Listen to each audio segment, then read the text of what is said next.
Gokarna ગુફામાંથી Russian મહિલાનું rescue. બે દીકરી સાથે ગુફામાં રહેતી હતી, જંગલમાં કેવી રીતે બચી ગયા એ અંગે પોલીસ પણ આશ્ચર્યમાં પડી ગઈ।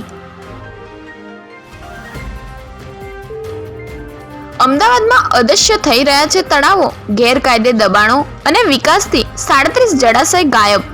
એનજીટીએ કલેક્ટરને પત્ર લખી જવાબ માંગ્યો। પ્લેન ક્રેશ દુર્ઘટનાના સિવિલ હોસ્પિટલના કર્મીઓનું સન્માન। ક્લાસ 3 અને 4 કર્મચારીઓએ 12 થી 24 કલાક કામ કર્યું। 450 કર્મચારીઓને સર્ટિફિકેટ આપી સન્માનિત કર્યા। જમાલપુરમાં એએમટીએસ બસનો અકસ્માત, સ્ટીયરિંગ પરથી કાબુ ગુમાવતા બસ ડિવાઈડર પર ચડી ગઈ, ડ્રાઈવરને કાચ તોડી બહાર કાઢ્યો।